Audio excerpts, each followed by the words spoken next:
क्या आप भी हर महीने होने वाले पीरियड पेन से परेशान हैं?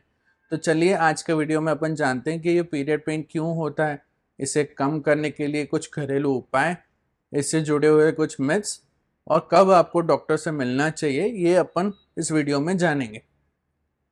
हॉर्मोन्स की असर के अंतर्गत पीरियड के दौरान आपके यूट्रस कॉन्ट्रैक्ट होता है, जिसके कारण यूट्रस की लाइनिंग शेड होती है और वो जो यूट्रस का श्रिंक होना है वो आपको पीरियड पेन की तरह फील होता है।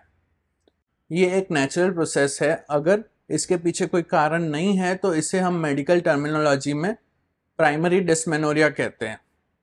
पर अगर ये पीरियड का पेन किसी कारणवश हो रहा है, जैसे कि endometriosis, pelvic inflammatory disease, fibroid या एडिनोमायोसिस, तो इसे हम सेकेंडरी डिस्मेनोरिया कहते हैं। पीरियड पेन कम करने के लिए मैं कुछ आपको आसान तरीके बताऊं तो आप हॉट वाटर बैग यूज़ कर सकते हैं और over the counter pain killers भी आपको इजीली मिल जाएंगी कोई भी मेडिकल स्टोर से।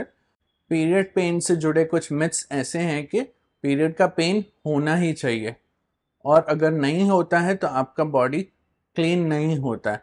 बात यह है कि पीरियड के पेन का और बॉडी साफ होने का कोई रिलेशन नहीं है। दूसरा कि हर किसी को पीरियड पेन नहीं भी होता है।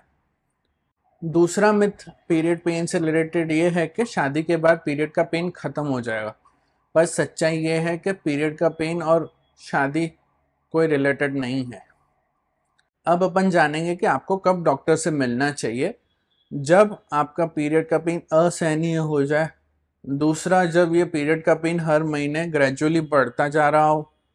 तीसरा, अगर ये पीरियड का पेन कोई बॉवल यानी कि संडास के या तो फिर पेशाब के कोई सिम्टम के साथ आपको फील होता है, जैसे कि संडास करते टाइम, स्टूल पास करते टाइम आपको पेन होना या तो पेशाब करते टाइम पेन होना, तो फिर आपको तुरंत डॉक्टर से बात करनी चाहिए और इसकी सलाह लेनी चाहिए। एटलीस्ट सोनोग्राफी तो करानी चाहिए। एट द एंड आपको पीरियड का पेन अगर ग्रेजुअली कम करना है तो आपको वर्क लाइफ बैलेंस मेंटेन करना चाहिए, आपकी लाइफस्टाइल सुधारनी चाहिए, कैफीन कम करना चाहिए और रेगुलर डेली एक्सरसाइज या तो फिर योगा प्राणायाम करना चाहिए। इससे आपके बॉडी के हार्मोनल बैलेंस मेंटेन होता है और आपका पीरियड का पेन ग्रेजुअली कम होता है। अगर आपको ये वीडियो पसंद आई हो तो ये वीडियो को लाइक कीजिए और हमारे चैनल को सब्सक्राइब कीजिए।